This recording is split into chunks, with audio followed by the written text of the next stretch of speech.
Hey everybody, I'm Tyler Suiters with the Consumer Technology Association. We own and we produce CES, the largest, the most influential tech event on the planet. We are here today to help you get CES ready. The big show is coming up January 8th through the 11th, 2019 in Las Vegas. And today we are addressing drones. This is an emerging technology that is already changing our lives for the better. It can be the quick delivery of supplies and medicine in the wake of disaster or to remote areas. They can help with better crop production and more efficient food production as well. And of course, the benefits of safer infrastructure inspection and maintenance, keeping human workers safe on the ground while drones do the tough work way, way above the ground floor. A little perspective on how popular drones are here in the U.S. CTA research forecasts drone sales of roughly 3.4 million units in 2018. That's almost 10% growth since just a year ago. And more than $1 billion in revenue just here in the U.S.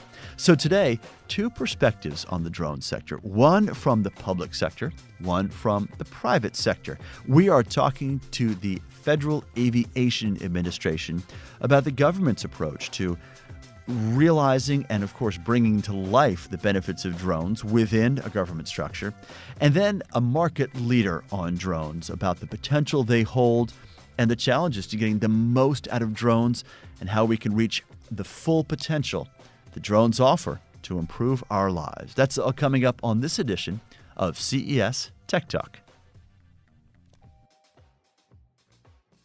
It is an honor to have with us today the Acting Administrator of the Federal Aviation Administration, Dan Elwell. Dan, thank you for coming across the river to CTA headquarters and joining us today. Well, thanks for having me. It's a pleasure. It's wonderful to have someone who is not only so proficient in policy, but also a pilot yourself, which lends a unique perspective. With that in mind, let's start with something of a wide view here and how the FAA's policies shape drone technology moving forward. I think for those who are uninitiated, they may not know exactly how much influence this policy body has. Well, the drone community is incredibly fast growing, and it involves a lot, as you know, technical innovation. Innovation is one of Secretary Chow's top priorities, as it is mine, of course. And our policy philosophy is bent towards allowing innovation to thrive and allowing innovation to complement safety. Sometimes you hear the two compared as almost mutually exclusive. You can't bring in new technology initially without compromising safety, and I don't think that's the case. So what we're trying to create is an environment where we lay out the performance we want, and when we let industry innovate to get to that place. And so what I've said many times to many of your members, and particularly to the drone community, is, you know, we want your innovation. We want your partnership in making the drone space as safe as possible. Bring us your safety solutions. You know how safe we are. So bring us your safety solutions. Bring us your technological advancements so that we can incorporate them in future policy decisions and our regulatory framework. Interesting. So building on that bedrock of a balance of innovation and safety, what is your vision for the widest use of drones? The possibilities, I say, seem limitless. I don't mean that literally, but we're discovering new uses and new ways that the drones can change our lives for the better, seemingly by the month. Well, it does seem by the month that they're coming up with new applications. I don't have a problem saying that the possibilities are endless, because every time I think I've seen the full scope of what drones can do, I'm surprised by some new application. So I don't have a vision of the widest use of drones, because I really do think that as soon as you try to pin in or define what drones can do, something new is going to hit the market. My vision is to create, again, back to the policy, back to the regulatory framework, to have in place and create a regulatory framework that allows for the widest use, whatever that may be. So let's delve down then into that a little bit, because whatever those future uses are of drones, an acronym that we know very well in this policy community, BLOS, and we love our acronyms in Washington, D.C., but beyond line of sight is integral to so many of these applications. Could you delve in a bit, Mr. Administrator, into what that means for drones, why BLOS is so critical? So you said your audience knows what it is. I won't define what BLOS means. But so it is so important because until we have the ability to approve wide-scale, beyond visual line of sight operations, the industry is by definition limited to as far as the pilot of the drone can see, which obviously is incredibly self-limiting there. So the unique and interesting thing about beyond visual line of sight dilemma or conundrum is all of the things you have to solve, all of these problems you have to solve to get there. You have to solve loss of signal. What does the vehicle do if the operator can't see it visually? What does the vehicle do when it loses signal with its operator? How does the operator know that the vehicle is no longer responding to its commands? How does the aircraft or the vehicle separate itself from collision with other stakeholders or fixed objects? All of these things, traffic confliction, following the right protocols when emergencies or contingencies happen. These are all issues that have to be solved. And of course, much of that is solved with a UAS traffic management protocol or some form of remote identification. So when do you envision something like that coming into reality, a traffic management system for these unmanned flights? So it's hard to nail down when we'll have a system in place because the system that we are working towards is an integrated system, not a separate system. I think if it were its own, we're going to have a separate traffic management system for UAS and a separate, distinct traffic management system for manned flight. But we're not working towards that, and the industry doesn't want us to. And I think for the purposes of the growth of this industry and ultimately for the safety of the national airspace system as a whole, they need to be integrated. That's why the President has initiated the UAS Integration Pilot Program that we're about a year into. And the IPP, as we call it, is designed specifically to flesh out what we need to do and how close we are to affecting some of these important infrastructure entities like UAS traffic management or UAS integration. Small UAS, of course, at first, which is what we're working on. If we could dive into the IPP just for a moment, Mr. Administrator, that is, it echoes earlier federal drone programs in that using locations across the country. This isn't just a DC-based system. This is integrating in different capacities with the private sector in different conditions under different opportunities, correct? Yeah, the presidential directive for the IPP was to have at least 5 applicants approved that represented diversity in geography and climate, in operations.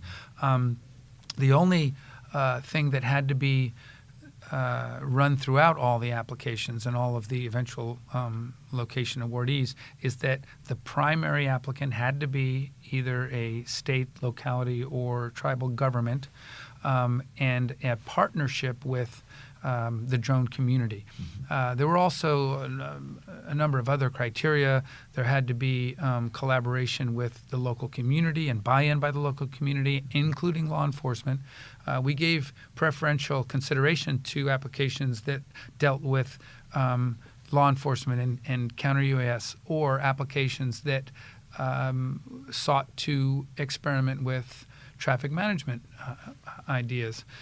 So we had such a enthusiastic response to the program that instead of granting 5, we granted 10 applications, and they do, in my opinion, fully represent the gamut of operations, and some of them are quite interesting. And again, things you never would have thought a drone would have been a part of, like Zika virus mosquito control or controlling feral hog population, things like that. We've said for decades, it's the dull, dangerous, and dirty jobs that drones will do, and that's certainly been something. But there's also the sexy jobs, like there's package delivery, and human relief jobs that only drones can do or could do better than putting manned aviation in harm's way. We saw that one application I hope will be able to mature faster than others is fire spotting, firefighting, those kinds of applications. But the IPP has been a tremendous success, and we're looking forward to the next 2 years of the program to gather even more data to answer some of these questions. But sort of in parallel with the IPP, we have the UPP, which is the UAS Traffic Management Pilot Program, which we did in partnership with NASA. And we will very shortly name the recipients of the initial pilot program for those applicants for UTM or UAS traffic management. So when we're talking about the national applications, that also brings to mind economic impact, which is a remarkably dry phrase, I know. However, a very rich report came out within the last several years about potential for job creation, economic impact, and on a state-by-state basis as well as nationally. How important are drones to the U.S. economy? Maybe not today, but in the next decade or 2 decades or moving forward. I'm asking you to pull out the crystal ball once again, I know, Mr. Administrator, but I'm curious where you see that end of it. Well, the next decade of the drone market and what it means to the economy and to the nation depends that question depends on who you ask. Folks who are excited and want to see this industry grow and succeed, like myself, see that it's possible that this industry could have an economic impact of upwards of $82 billion annually in the U.S., wow. $127 billion globally. We're talking about the possibility of 70,000 new jobs once integration starts, and this is through 2025 are the projections right now. And that's just U.S. And that's right? just U.S. Yeah. That's just U.S. Now, to get there, though, we have to answer a number of issues and concerns that folks maybe who aren't as excited about this new technology. Folks worried about noise, folks worried about privacy, and of course, our number one priority is safety. Those are the things we have to address at the early stages to make sure that as we allow this nascent industry to grow and come into the system, that we do so respectful of everybody's concerns, and primarily that we do it safe. So you've mentioned a few times the importance of public-private engagement, the government working with the tech industry itself. CES 2019 will be a great touch point, obviously, for you to get face-to-face and work closely and talk to industry. What does the FAA have planned for Las Vegas in another month or so? Well, the worst part is I can't go this year, and I had such a good time last year. It's lovely in January compared to D.C., I promise. And it's a tremendous show, and my congratulations to you and Gary Shapiro and the entire CES family, because it is a phenomenal show. Our team will be on site this year, or I guess next year, working to answer your questions in person and online. And we will have 2 booths at CES, one for drones and one for PackSafe. And we had that at the last CES. It's about lithium battery storage and the proper way of carrying them.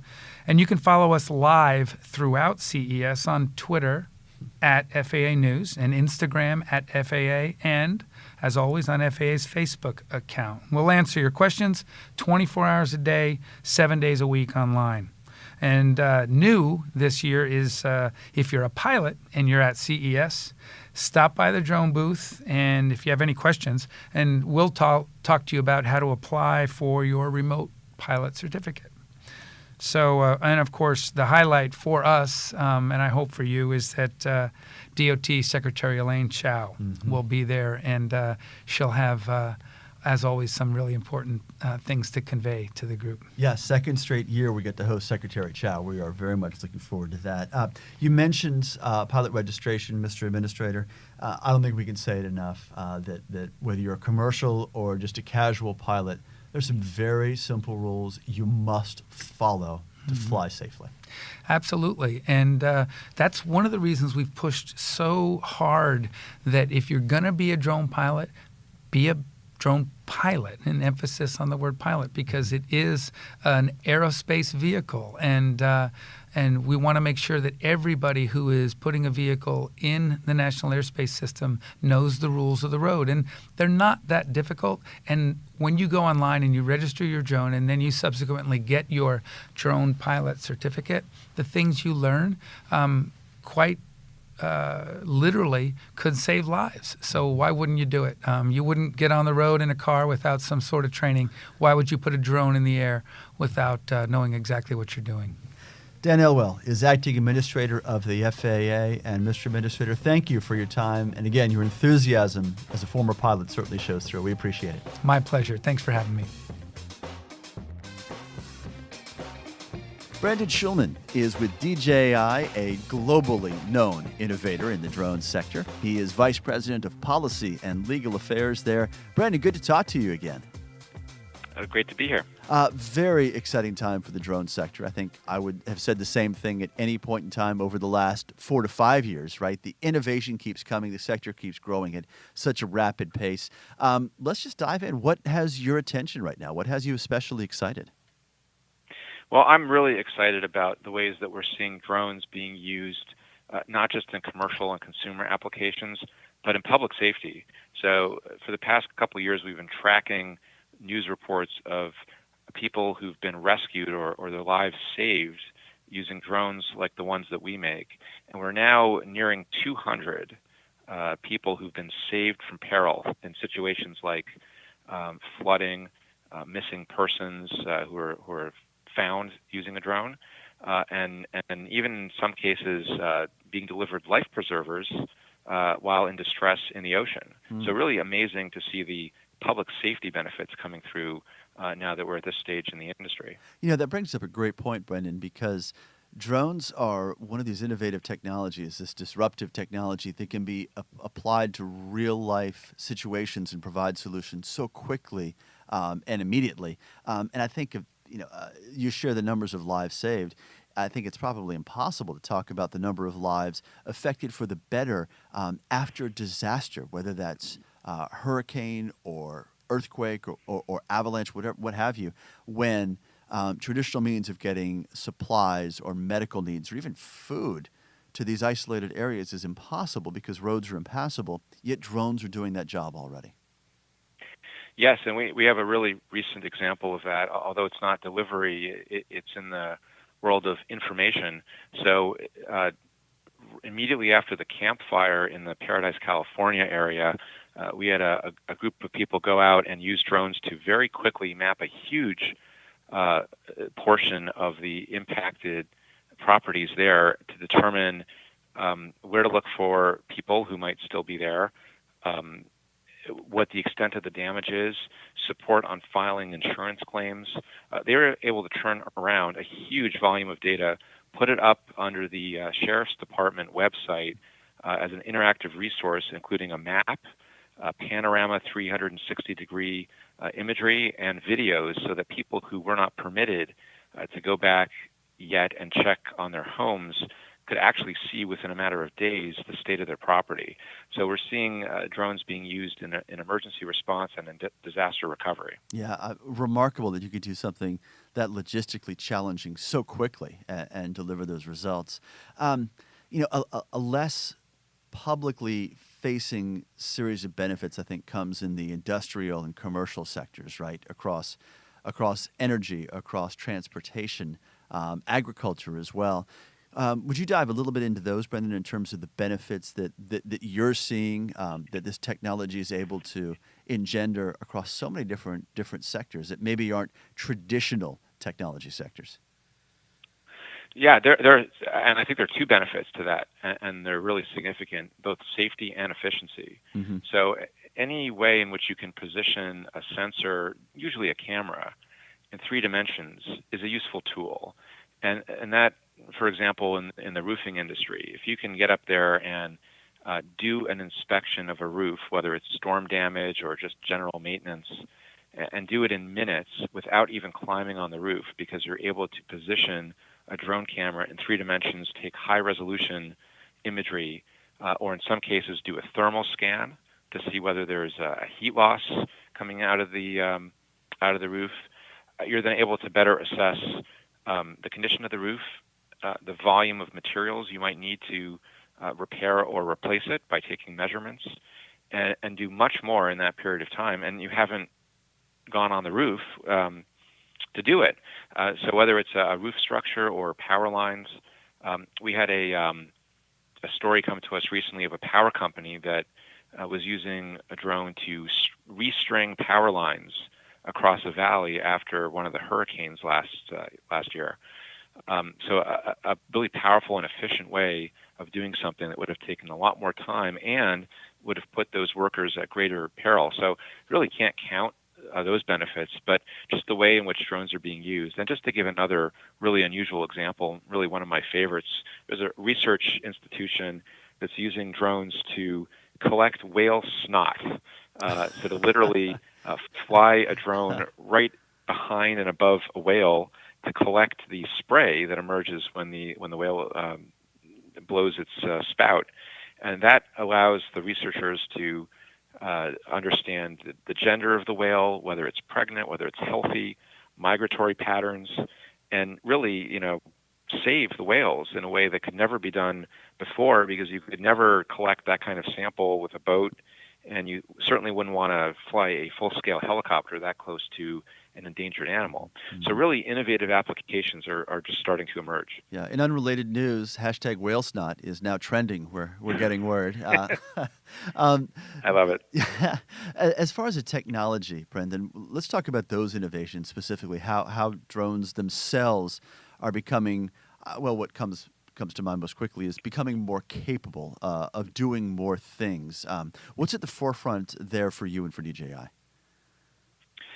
So one of the latest innovations we've done is to release the Mavic 2 Enterprise drone. That's where we took our Mavic platform, which has been out for a couple of years now, and upgraded it in a way to add capabilities that we did not have before. So you can attach a loudspeaker to the Mavic 2 Enterprise. And what that allows people to do, particularly public safety officials, is to communicate at a long distance verbally. So in the case of a rescue situation, you can provide instructions to somebody that you otherwise would have no ability to communicate with. We also have an attachment for that drone that's a spotlight for operations at night to illuminate a dark area, and that can help with everything from emergency response to facility inspection to nighttime photography and cinematography. So that particular off-the-shelf drone is a good example of how additional features are being added to enable complex operations. We also, in the past year, have added a payload SDK, so a software development kit that allows other companies to integrate their sensors, whether it's LiDAR or photography, or in one example, someone who had an air monitoring device able to send a sensor up into the atmosphere and sample the air for air quality, which is extremely important, particularly in a wildfire situation. Mm-hmm, right. To do that on a drone and to integrate that sensor input into the drone system and provide live information to the ground is really powerful. So we're seeing the integration of more sensors and tools to enable those applications. Mm-hmm. So there's a flip side to this, right, in terms of getting innovation into the public sector so quickly, and that is the need to balance innovation with safety.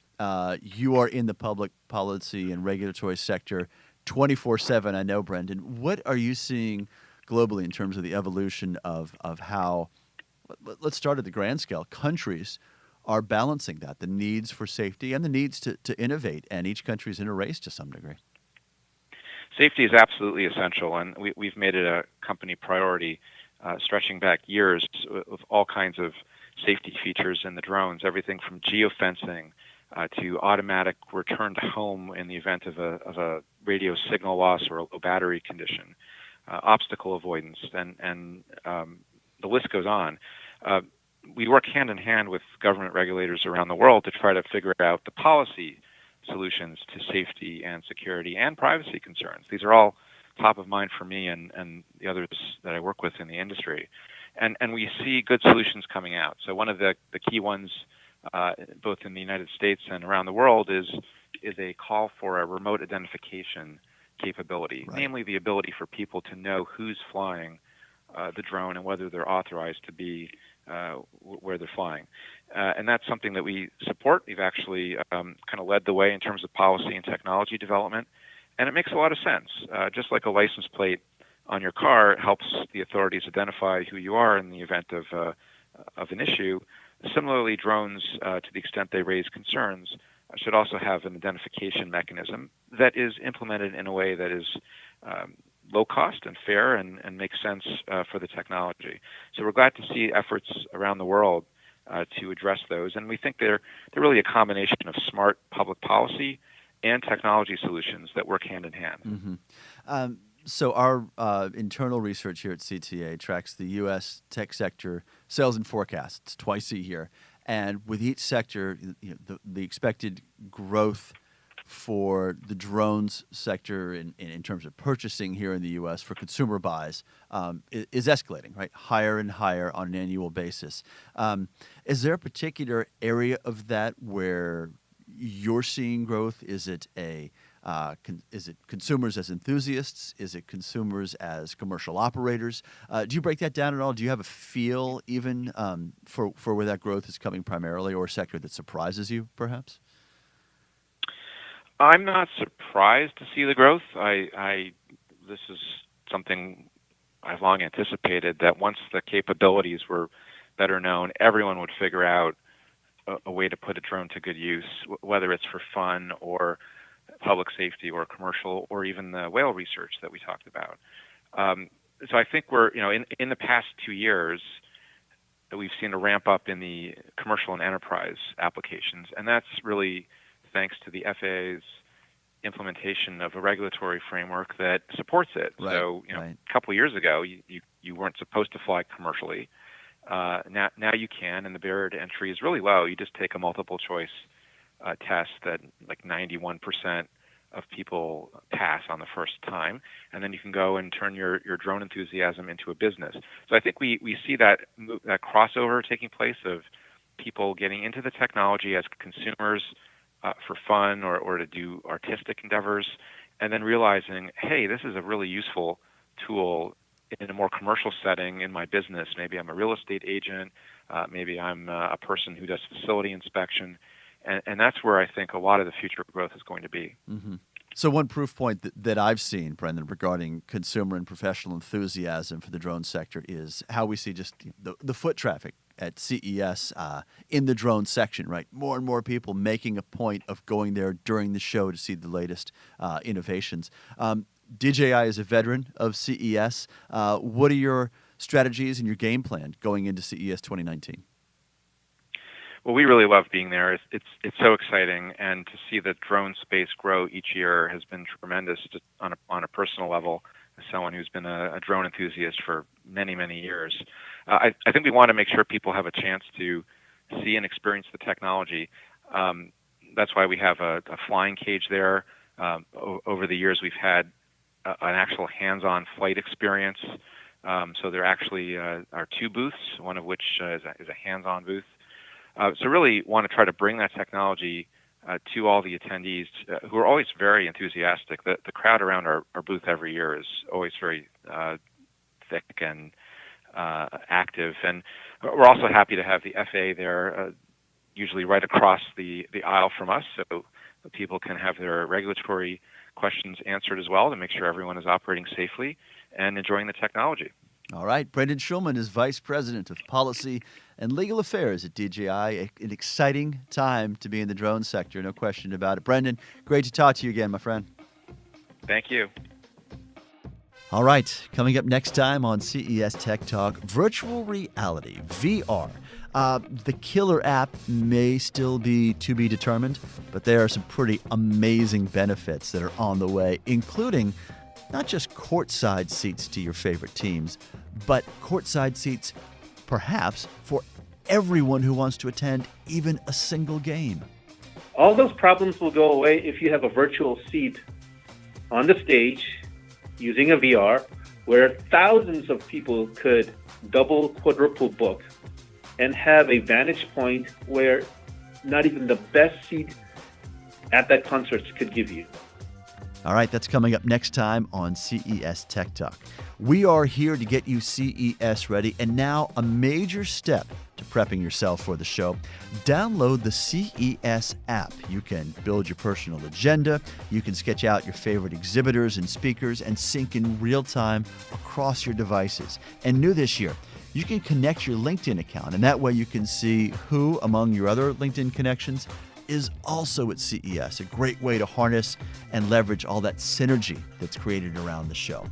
All right, CES 2019, January 8th through the 11th in Las Vegas. More info, of course, is at ces.tech. A reminder, none of this is possible without the true stars of this podcast series, our engineer, John Lindsay, and our producer, Tina Anthony. You all are the best in the business. I'm Tyler Suiters. We're glad you're with us. Let's talk tech again soon.